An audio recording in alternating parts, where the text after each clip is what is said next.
I'm Janice Hossager. After 3 decades in the marketing business and many years of being an entrepreneur, I've learned a thing or two about marketing. Join me as we talk about marketing, small business, and life in between. Welcome to My Weekly Marketing.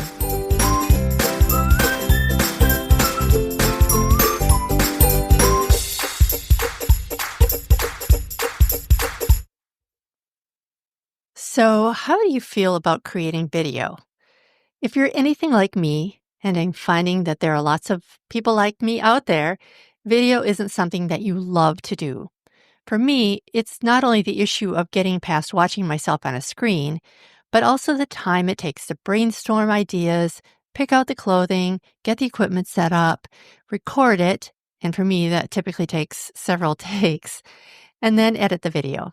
No, thank you. But as my guest on my podcast today, Niehaus, points out, video allows us to connect with people in a way that's unlike any other kind of marketing. And he makes a really good argument why it's worth all the hassle and the discomfort of doing it. Nick is the CEO of Business Video School, and he comes with a unique perspective. He understands the marketing side as well as the technical side of video. And I know that you'll love his insights. If you've ever experienced any hesitation about doing video, then this episode is for you. Here's my talk with Nick. Hey, Nick, thanks for joining me today. Yeah, of course. Been looking forward to it. So video is one of those things that we all know we need to do more of, right? So tell us, Yeah. why you're passionate about it. So, why did you decide to make a career out of it? Yeah, that's a great question because actually, the what I was doing before I got into video was still doing marketing. You know, we came into video in my business from the marketing angle, Mm-hmm. but we were doing like flyer delivery, you know, and mailings and things like that. And this is about 10 years ago.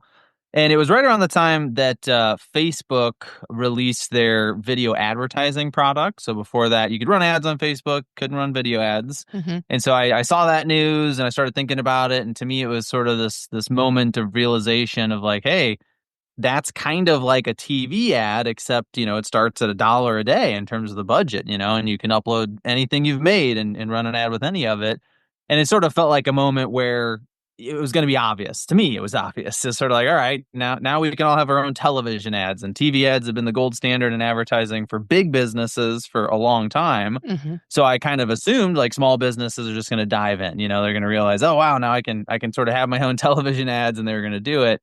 It did not turn out quite as simple as that. I didn't predict the amount of fear and anxiety and angst that would come in when it came to people getting on camera. And so, you know, initially I got into it because I just sort of saw it as like a no-brainer marketing move. You know, it just seemed like it was going to be a big deal. Obviously, it has turned out to be a big deal since then. Yeah. And I've stayed with it and I've kind of become more passionate about it because of how challenging it seems to be for a lot of people. And so, you know, my kind of mission has become helping people realize it's just a form of communication. You know, it's just a new way we talk to each other. It's just another way to get your face out there and let people develop, you know, we call it a parasocial relationship with you. And so now that's kind of my full-time focus is helping people, you know, not just realize or not just learn how to use video, but realize, you know, what they're doing to themselves that's preventing them from using it and then letting go of some of those things. That is cool.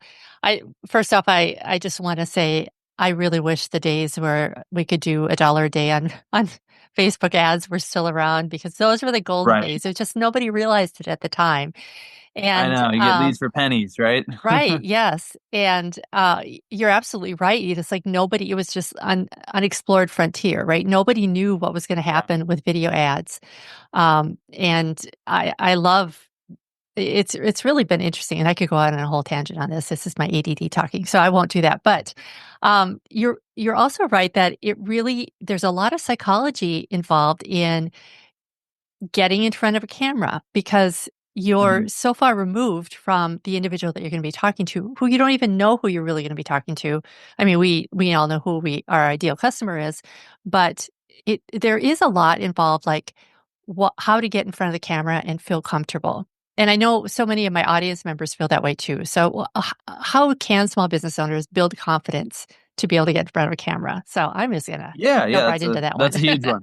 Yeah. Right. I know that's a big one, right? So, it's interesting. It's coming back to part of what you said there was we don't know who's going to see the video, and I think that's where a lot of the fear and sort of, everybody has all these explanations for why they don't do something, right? I mean, Mm. we all know how to make excuses. We tend to get better at it as we get older, I think. So it's one of those things where it's easy to tell yourself, I'm not people used to tell me I'm not a video person, Right. like I have a face for radio, all kind of stuff, right? And I always kind of, roll my eyes because it's like, well, you are still meeting with people face to face. They are seeing you. It's really no different, They're just going to see your face in a different sort of context. But I think a lot of it comes from I'm not necessarily scared to talk to people I already know through a video. I don't know who's going to see this, right? And so then we start to imagine, and for a lot of people, I always point out like a lot of folks grew up with video meaning TV or Yeah. video meaning movies. It's only recently that it's meant, something else, something on the internet, Zoom meetings, video messages, stuff like that. So I think our brains tend to go to, oh my God, I could be seen by hundreds of thousands of people and I don't know who they're going to be. And they make fun of me. And I've Yeah. got that one really mean cousin. They're going to see this and they're going to give me crap for, years. And I Yeah. get all that. And Yeah. yeah, I mean, that's part of it, right? I mean, that's just kind of performance anxiety. What I find is you're going to get over that with exposure, but that's not a great answer, right? A better answer is to say, why don't you start with videos where you do know who's going to see it, Hmm. right? So you kind of eliminate that uncertainty or that potential of, like so I almost tell people I don't want you to try to go viral maybe ever. I think sort of trying to go viral can be a mistake, but I certainly don't want you to do that initially. I want you to focus let's start as easy as we can. Like what's the most basic, the easiest kind of video we can make? There might be more than one answer to this, but my answer is always a birthday video message, right? So we're talking Mm. about a video you send to somebody on their birthday. It is only being sent to them. You are saying their name. So it's a video that you're recording one time for one other person. And I mean, talk about low pressure, talk about a positive thing. I mean, we're getting more of these now. Like other folks have started to discover the power of this stuff, but it's still very uncommon, So you're doing something that takes you just as long as it would to post on their Facebook wall. You can do it literally through Facebook. It's where most of us wish each other happy birthday at this point in time. Hmm. But there's a message button, and you can literally send a message that just contains a video, and you can even record it in the Facebook Messenger app. So technologically, it's really simple. No one's going to judge you for how your hair looks. Nobody's going to get to a 10-second video of you saying, hey, happy birthday, and go, oh, I don't like that shirt, and if the person does, you probably don't want to know that person anymore, right? So that I mean, that's a long answer, and there's obviously other parts to it, but I think especially initially, right? If you're we had a lot of people that have been putting this off for years. I knew I should have been making videos 4 years ago. I still haven't done it. And I think because of that, they think I got to go all in on day one. Like I need to make something that's going to get me business tomorrow. That's just not a good way to learn. It's not going to work. You're probably going to really hurt and embarrass yourself, and you're not going to want to do it again. So put it aside, give yourself a couple weeks, and start with something like one-to-one video messages, happy birthday videos. Checking in with people you already know, and you're going to get familiar with it, right? And as we start to Mm. eliminate some of those challenges, if we Hmm. start to learn the tech, we start to learn what direction to face, how to get our lighting dialed in a little better, then the more complex stuff that's going to be seen by strangers will become a lot easier. Oh, I love that idea.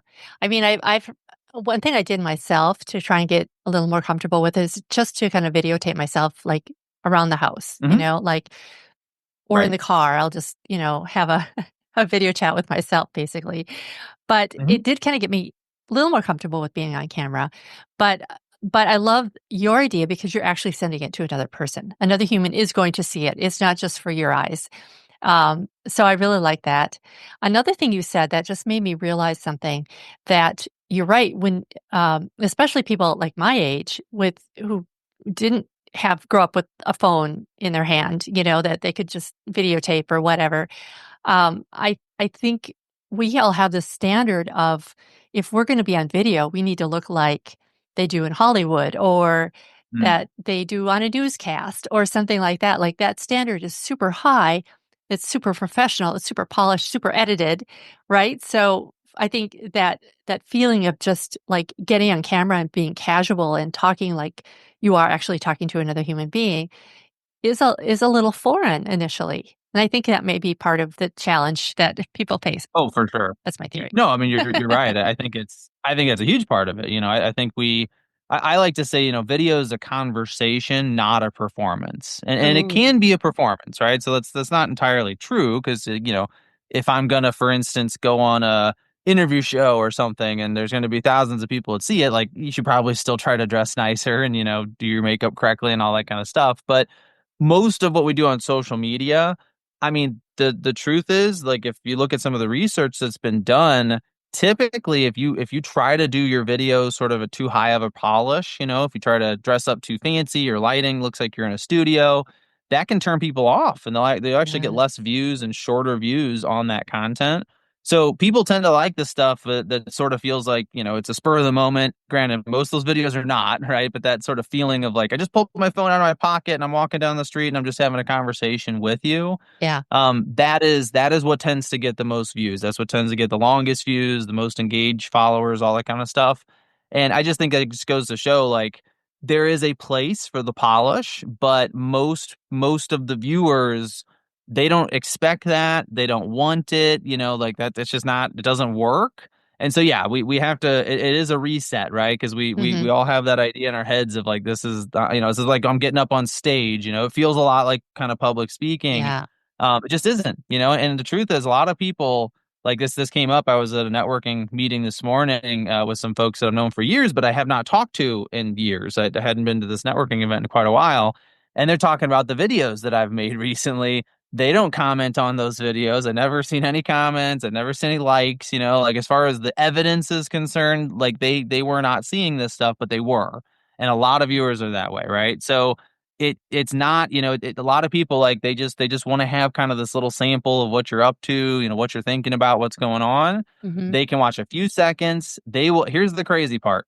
They will remember that few seconds for weeks, if not months, if not sometimes even years, because of the way our brains work and our brains remember faces.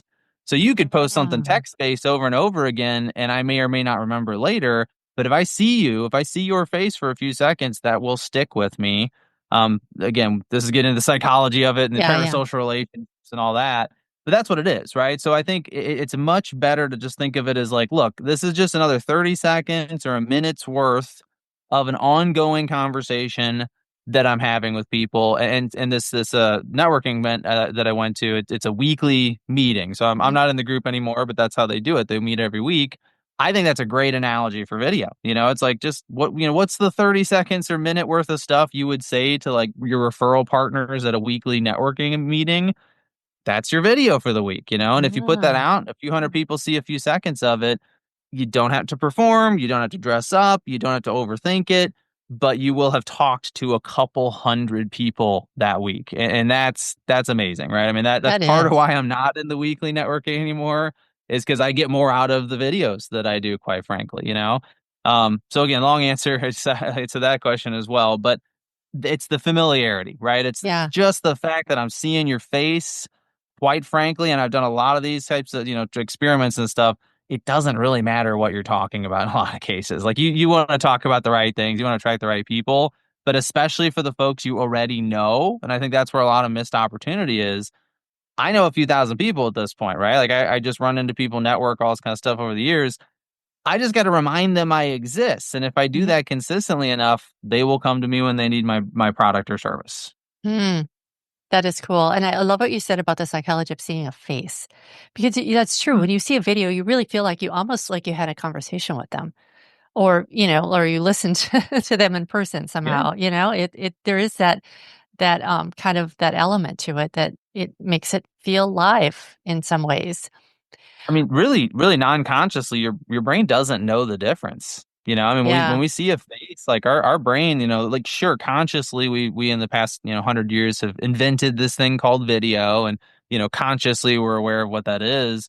But all that instinctual reaction stuff doesn't. It does not Yeah. know it's different, right? And there's a lot of negatives there. Like I think it's part of why we have like a lot of really sort of obsessive celebrity relationships, because they've gotten a lot stronger over the years. Because now instead of seeing somebody on TV every couple weeks or in a movie every now and then, we can get on Instagram and see them multiple times a day, every Yeah. single day. And who do you see that often? Like family members, maybe, Yeah. like your Yes. absolute closest friends. And your brain, a lot of levels, it doesn't know the difference. So I see a lot of people, especially younger folks, that they almost seem to have these like really deep connections with the influencers or celebrities they know.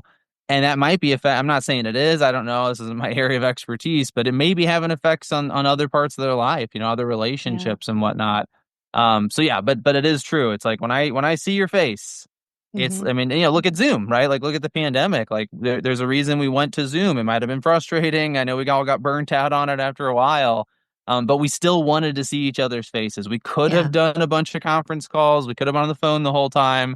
There's a reason we turned to Zoom, right? Because that Yeah. face of the person that's what our brain is looking for. There's literally a part of our brain called the fusiform face area that just recognizes faces. That's interesting. I was just going to bring up Zoom. Yeah, the pandemic, I think, has done Mhm. a lot for that. And we do feel like, I mean, there are people a lot of people actually, that I've actually never met in person. Yeah, Clients, people, uh, that I probably will never meet. Like, I will probably never meet you in person, Nick. right. But, I feel like we've had a conversation, and it's that seeing of the face. So that is powerful stuff. So thanks for bringing that up. For me personally, I've gotten a lot more comfortable being on video. But for me, the hang up is the amount of time that it takes to think of an idea, get my clothes in order, set up the lighting, the camera, and then film it. So, do you have a way in which you recommend? Now, I think you kind of just answered this, like the small business owners um, kind of go about managing their time when it comes to planning and shooting and editing video. Yeah, I mean, and you're right. It is a big time commitment. I think that's probably still to this day, and probably will always be the case, that's probably the hardest part once you're used to doing it. Because I mean, so what I've come up with, I'll give you a few things you can do. Number one is batch recording. So I love to do that. So if I'm going to record one video, I'm trying to record several. Especially if I'm doing something like reels or shorts, short form content where you're recording maybe 30 seconds up to a couple minutes at a time. What I like to do there is I'll set up 2 blocks of time in my schedule. One is for planning, and so that's where I'm, writing scripts if I have a script. A lot of the times I don't. So I'm just kind of picking a topic and then I'm Mhm. just sort of talking off the cuff on it.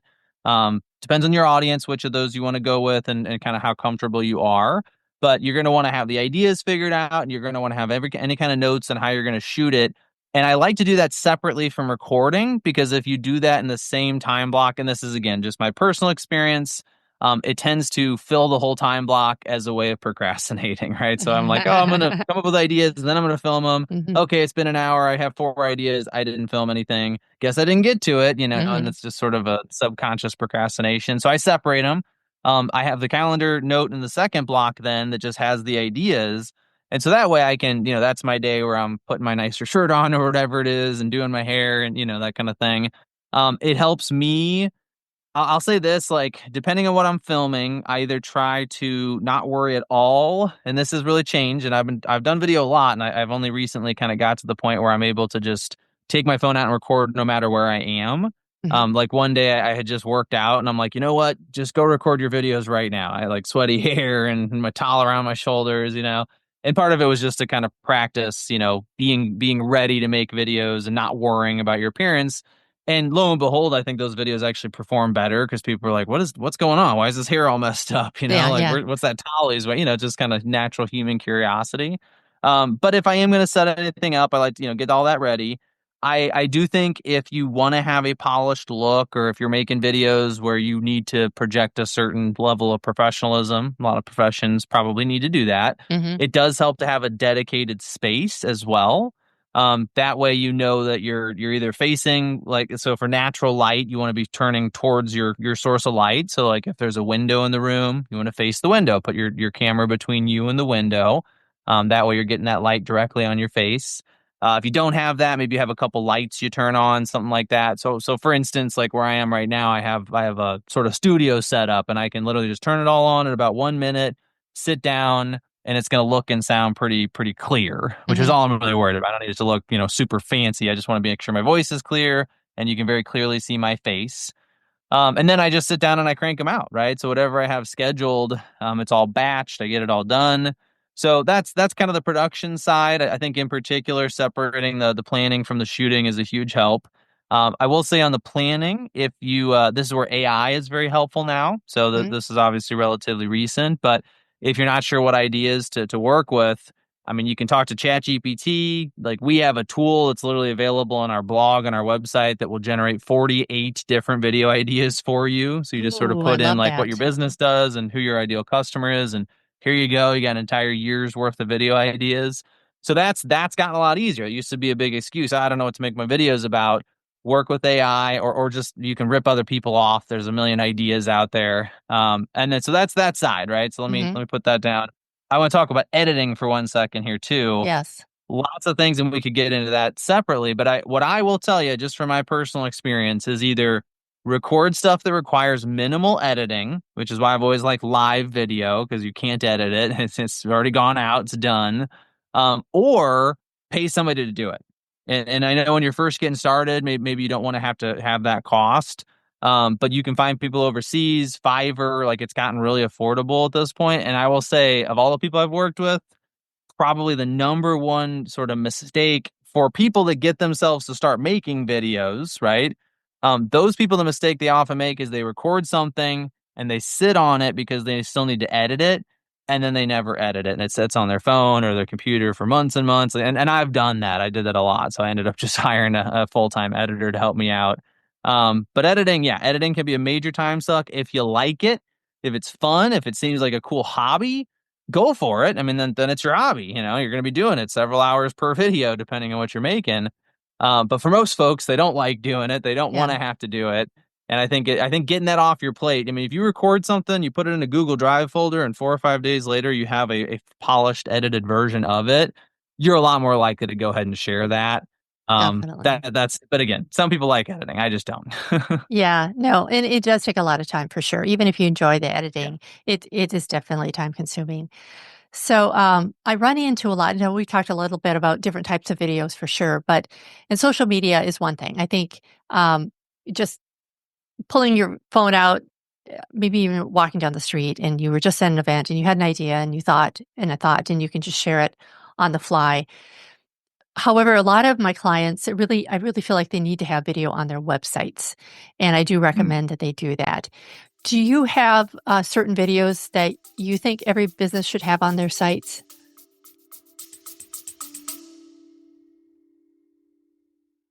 Since you're listening to this podcast, I'm guessing you must either love marketing as much as I do, or could maybe use a little guidance marketing your own business.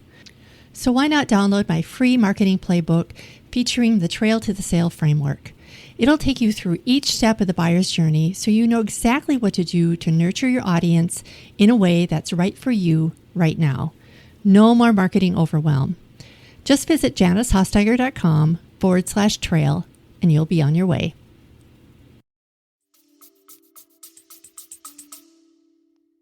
Yeah, I mean, what I will say is, I think I agree with you. Every business absolutely should have video on your website. I could probably think of an example or two, or maybe they shouldn't. But I mean, really, it's pretty universal, right? I mean, Yeah. video. I mean, people just understand content better typically through video, right? I mean, they can hear you, they can see you, you Mhm. can show versus just tell. So anything you would have to describe in text, like you can literally show it in a video, and 99% of the time that makes it way easier to understand. Now, in terms of what kind of video, I mean, that will, in my mind, that does depend a little bit on the business. I do think some sort of introduction or overview, everybody needs that, right? So Mhm. you're sort of 1 to 2 minute, maybe a little longer. Some people might call it a brand video, something that does a good job of kind of summarizing, like basically if I show up on your website and I can click a video that 90 seconds later, I know who you are, what you do, and probably how I can hire you if I need your Mhm. service. Mhm. That's probably a no-brainer, right? Another one I think that pretty much everybody should have, if you can get it, is testimonial videos. Mm. Not the easiest thing to get because you got to have clients that are willing to get on camera for you. Yeah. But sometimes that's easier. Like, and a lot of people seem more comfortable making a video talking about somebody they respect and like and enjoyed working with than they would talking about themselves, right? So that Right. sometimes we get those a little bit easier. But I think that's a huge one. I will say if you do get testimonials, it's very helpful if you explain to the customer restate, like, or actually start here. Don't ask questions, make statements. So instead of saying like, what was it like to work with me? Say, tell me what it was like to work with me, right? Tell me what that Okay. was like. And the reason you do that, it's a little psychology trick. If you say, tell me what was it like to work with me? They'll say, oh, it was great. Yeah. That's not a good video, right? Yeah. You Yeah. need them Yeah. to say, it was great working with this person. Here's why, get into the details. And then give them several, ask them because you're going to want to cut their testimonial down. Most Yeah. people are going to talk for 5 or 10 minutes and you need 30 seconds of it, right? So testimonial, that's a big one.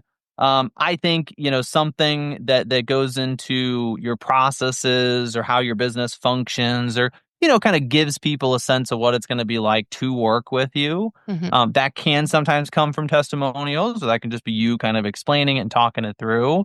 So those are a few kind of bare bones, I would say, entry level type things. And then from there, I wouldn't necessarily sacrifice something and replace it with a video. Like if I'm going to make a blog, I don't need to say, oh, it's just a video now and I'm not blogging anymore. But I like to think of video as a perfect supplement, So anywhere it makes sense to sort of sum up what is in text in a video form and add it to that page, that's going to be very helpful. It's going to help with your SEO. It gets people to stick around your site longer. It makes, people more interested in spending time there. It's going to develop trust. That's probably the Yeah. biggest thing. Yes. Because back to the face, right? If I've seen your Hmm. face and I feel like I've talked to you for a couple minutes. So that's a lot of it. And then one that doesn't necessarily go on the site, but one more I'll recommend is when you get a lead, you should probably always have some sort of video that gets sent to that person very early in the process. Maybe not the first thing you send. So, for example, if I get a lead on my website, I don't necessarily want the very first text to have my video in it because it'll be a link. And Uh-huh. that can be, I get a random text, yeah, I just signed up on your site, but the first thing I get is a link, So I probably want to start by saying, hey, you just signed up on our website. Thanks for doing so. I'm going to send you a video in just a moment, so just keep an eye out for it. Now I know this is a trustworthy phone number, and then I get the video, right? But I think a video very early in your conversion process, that really does help a lot because it's always the same thing, right? Now I've seen you, now you're a real human being. And it just increases the trust, right? So now Yeah. when I get that next text, that next email, you're not a stranger, you're a real person. I know who you are. I have a bit of a relationship there. They're just more likely to respond as a result. I love that idea. That would work really well in email too. Like if you've got an Hmm. email welcome sequence that goes out, like the first or second email could certainly include a video. I love that idea. Gosh. Um, so a lot of people have said that really all you need is like a good iPhone to shoot the video. Do you kind of agree with that? Or do you feel like that people should invest in something a little better if they're going to do a lot of video? Or what are your thoughts on that?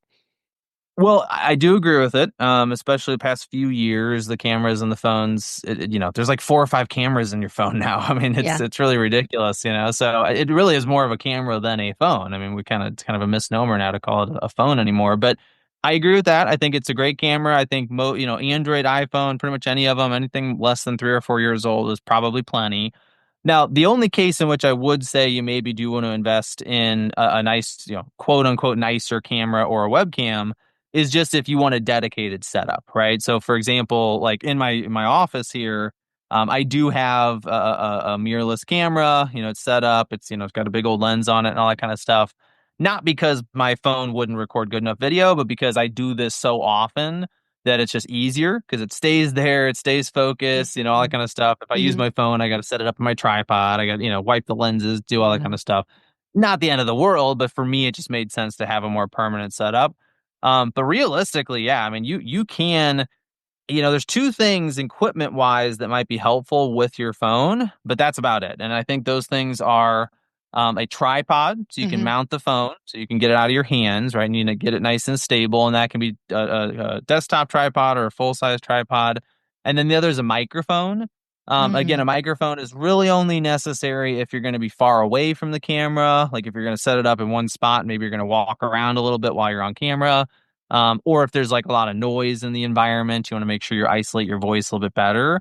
And that can be, you can get wireless ones, literally like something that just clips to your shirt, 6, 8 inches below your mouth. That's kind of where you want to put it, we've all seen these now. 5 years ago, it was less common, but now we see all the, influencers with the little wireless mic clipped Hmm. on their shirt. We're used to that now. Some people Yeah. put it like in their hat, like that kind of thing.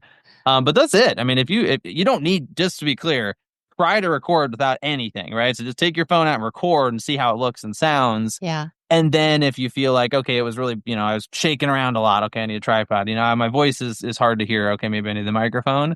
But yeah, I mean, these are all things like I know a lot of people years ago that told me, well, I got to invest on this equipment. I got to, I Yeah. got to buy the lights. I got to buy the fancy computer. And they did. And they set up a studio somewhere in their house. And all it did was just give them 10 other things they had to learn how to use before they could Mhm. make any videos. Yeah. And it just became another reason to procrastinate. And unfortunately, the correlation is I think more of those people have not made progress than the people that never bought all the stuff because they didn't have Mm, anything else to learn. Right. So don't, right. yeah, I always tell our students in our school, my rule is you buy a piece of equipment once you've encountered the problem that equipment solves. Right. So, like, if I've never had the Okay. problem of my lighting is terrible, I'm not buying a light yet. If I've never had the problem of not being able to hear what I'm saying in a video, I'm not buying the microphone. And, in that case, you probably don't need a lot of it. And if you do, Yeah. you need it. And then there's a reason to actually go learn to do it, but you've already made some progress at that point. Okay. That makes perfect sense. I was going to ask you about the lighting, but I think that's a good Well, way of putting it. Yeah, it's like you don't need the 3-point lighting setup, like or something like that, where you have it, light over here and a light over there and a light behind you, kind of thing. Yeah, like I have right. ring light set up here that I Mhm. use quite a Yeah, bit, which is kind of nice to fill when, especially today is a kind of a cloudy day, kind of thing. So, right. and Well, that's yeah, and especially if you're using natural light, it's good to be able to supplement it because the natural light changes every day, right? right. Yeah, so that's good to know. So I don't need to invest in anything big and special unless I'm going to do this all the time. Is what you're saying? Yeah, I mean, again, I think if you follow the way that a lot of influencers, people that maybe kind of grew up with this stuff, that that's what they tend to do, right? It's like their earliest videos are like them in front of a laptop, and they're in front of a blank wall, and it sounds and looks very kind of poor quality, but that's where they started, and Yeah. like everybody asks like, okay, what kind of light should I buy? What kind of this? What kind of that? And it's like, well, everybody's gonna have their own preference. So for example, like a ring light. Ring lights are great for a lot of people, right? If you wear glasses, you probably don't want to have a ring light because Mhm. you see the ring in the glasses, right? So everybody, that's just one example. But yeah, I mean, there's different lighting setups. You mentioned the 3 point, there's 4 point, there's two. I mean, you can do all kinds of different things. It's going to depend on your space. It's going to depend on where you live in terms of the natural light. Like I've got in this room I'm in, we ended up just putting like really dark curtains on the windows just so that we didn't have to worry about it because we couldn't really set it up in a way that we could face the windows. So we had to kind of block them off. Right. So, again, everybody's going to have something different, but I do think there will be cases where it is helpful to have those lights and that equipment. Try to do what you can without them, and you may be surprised. And the last thing I'll say there too is AI is getting to the point where you're able to fake the lighting, which is kind of mind blowing. So, Oh, most people aren't going to be using those tools. That's fairly advanced stuff right now. But I don't think it's going to be that much longer before you'll basically have a button in an app that just fixes your lighting. So even if it wasn't great when you recorded, you click a button, now you look like you're in a professional studio. And if you bought a bunch of equipment at that point, you won't be using it anymore. wow, that blows my mind. So you think like we just upload a video. Well, I suppose that makes sense because I can see that even now just using Photoshop or some of the other design software that I have that you can pull the AI in really easily. So that will probably happen with video too, you're thinking down the road? Yeah, I mean, there's some tools that are basically able to do it now. I mean, it's super processing intensive Yeah. and kind of expensive in that sense. And I don't, a lot of this stuff is like if you're making a TV show or a movie or a documentary or something like that stuff's maybe justified. If you're just making something for your business for Yeah. a few people to see, like, yeah, don't mess with it. It's just not worth the effort or the Right. cost. But yeah, I mean, it all just gets cheaper as it evolves. So I mean, really, and I play with AI all the time. I would predict, I don't know, 1 to 2 years. That's probably about it before we're at a point where these tools are kind of just you just sort of talk to it and it fixes whatever you want it to fix.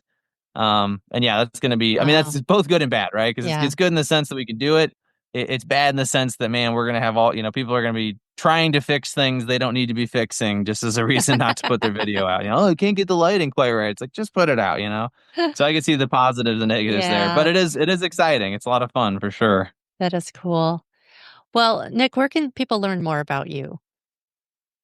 Sure. So, probably the easiest place to find me is I'm very active on Facebook. I'm fairly active on LinkedIn as well, and so you can just look up my name, Nick Niehaus.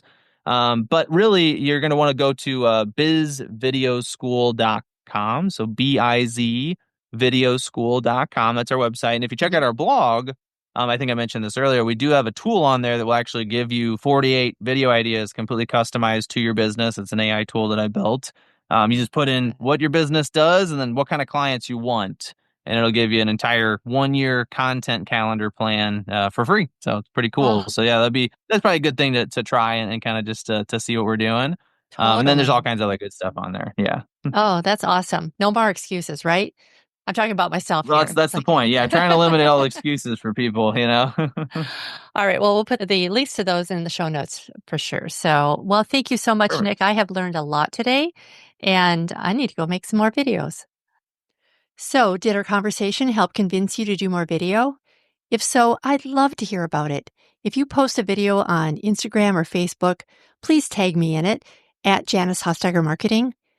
Thanks so much for joining us today. For more information on anything we talked about today, visit myweeklymarketing.com/95. If you enjoyed our conversation, I would so appreciate a follow on iTunes or your podcast platform of choice. See you next time. Bye for now.